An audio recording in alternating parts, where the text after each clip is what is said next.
Alright, fellas, here's my personal ranking of all 24 Halo 3 maps. Some picks might ruffle some feathers, but hey, it's just one guy's opinion. Let's break it down. Alright, coming in at number 24, we got Orbital. Now look, I'll give it this. It's fast-paced and chaotic, which can be fun sometimes, but man, this map feels way too claustrophobic. At number 23, I've got Avalanche. I'll be real, it's not a bad big team map. Sometimes it hits, but most of the time, it just feels empty. There's not enough weapons, it's super wide open, and half the time, you're just walking around with nothing going on. Cool snow, but that's about it. Alright, number 22 is Sand Trap. It's honestly one of the best vehicle maps in Halo 3. You've got the Elephant, Warthog, Mongoose, the Chopper. It's stacked. But if you're not in a vehicle, you're pretty much just hiding in a bunker. So yeah, it's either drive or camp. Coming in at number 21, I've got Cold Storage. To be honest, this one's just not that fun to me. Yeah, it's got that close, chaotic combat, and some people like that. But for me, it's way too claustrophobic and campy. I'm in a gunfight every 5 seconds or hiding in a corner. Not really my thing. At number 20, I got Longshore. It's got a pretty simple layout, and honestly, it's an okay map. But man, something about that vibe always felt off to me. Coming in at number 19, I've got Assembly. It's actually pretty fun for team doubles. Not bad in the right setting. But once you throw more than 4 people on this map, it just gets way too cramped. It's got potential, but only in small doses. Alright, number 18 is Rat's Nest. Bro, this map was a fun Warthog map. I got way too many memories just racing around in circles, running people over. But yeah, that's kind of the problem. You're literally just driving in circles the whole match. Good times, but as an actual map, At number 17, I've got Standoff. I'll give it credit. It's got a solid layout and the map flows well. But the vehicles really take over on this one. Half the time, you're just trying not to get flattened by a Warthog. Fun design, but too much horsepower. At number 16, I've got Sandbox. It's a fun map. Chaotic 4v4 gameplay, and it definitely has its moments. But some areas really needed more cover. You just spawn and get beamed sometimes. Had potential to be higher, but it just felt a little too exposed. Coming in at number 15, I got Foundry.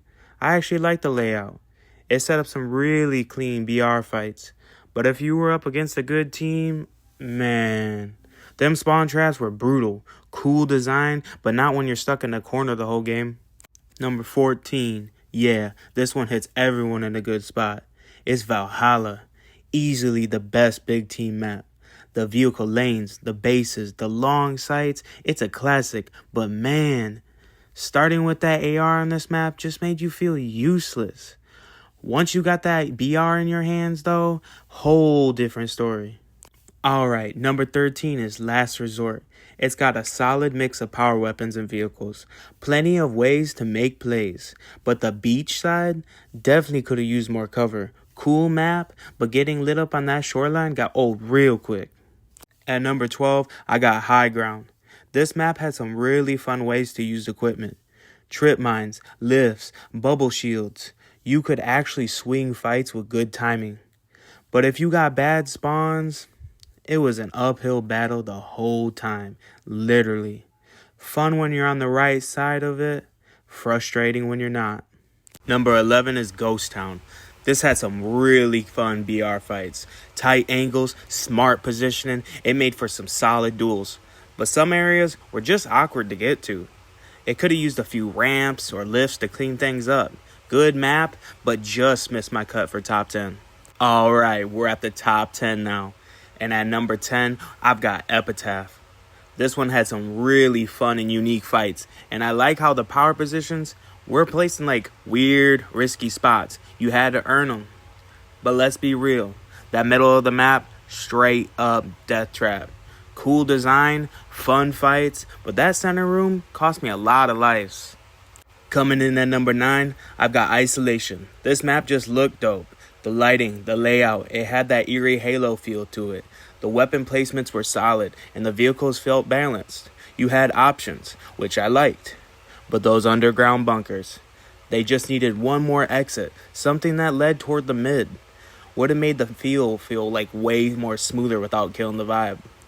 At number 8, I've got Snowbound. Honestly, best snow map in Halo 3, hands down. The atmosphere was clean, and the flow of the fights around the middle always felt intense but fair. But toward the outsides of the map, way too open. It needed more cover and maybe another weapon or two to give those areas some purpose. Still a favorite of mine, but the outskirts definitely felt like a dead space. Number 7 is Citadel. This map had a really fun flow. Tight hallways, clean lines of sight, just a solid design all around. Fun fights, felt fast and not chaotic, and positioning actually mattered. My only knock? The middle of the map was just a little too spacious. Still a great map, but it could have been tighter in the center to keep that momentum up. At number 6, I've got Blackout. Easily one of the best team double maps in Halo 3. It's tight, vertical, and every inch of the map feels useful. But honestly, you really shouldn't be playing it with more than 2 players per team. Great map, just not built for the 4v4 chaos. Kicking off the top 5, I got Heretic. This is easily the best alien-themed map in the game, and a straight-up banger for competitive play. Clean layout, great symmetry, and it just feels good to play on. Cons? None. Not a single one. Heretic is a Halo 3 competitive at its finest. Number 4 is Narrows, one of the best sniper maps in Halo 3. Whether you're holding bridge or pulling off a cross-map snipe, it just always is intense. And overall, it's just a fun map to play. Great flow, clean visuals, and smart power weapon control. Now, yeah, it's mostly one big lane, but those lanes branch off into multiple paths, actually create a lot of depth. You can play it smart or play it aggressive. That's what makes Narrows top tier. At number 3, I got Construct. This map was built different. Such a fun design and layout for competitive play. It had layers, vertical plays, and power weapon control actually mattered. And honestly, one of my all-time favorites to watch on the MLG circuit. Cons, there were none. This map delivered every time. Construct is what competitive Halo is all about. Coming in at number 2, The Pit. The best competitive map in Halo 3 hands down. This layout was flawless. Every weapon spawn, every power position, every lane just makes sense. It rewards teamwork, map control, and smart pushes. Everything a comp map should do. The cons, none. This is a perfect map. If you grew up on Halo, you know The Pit belongs here. And at number 1, it had to be Guardian. Too many memories on this map. Man, family, friends. This one defined Halo 3 for me. The only real con? There were too many memories to count. It had the best look, the best feel, the best flow of any map in the game. Sniping on elbow, holding top gold, late game pushes through bottom mid. It just played perfect. No cons, no question. This was the best Halo 3 map, period.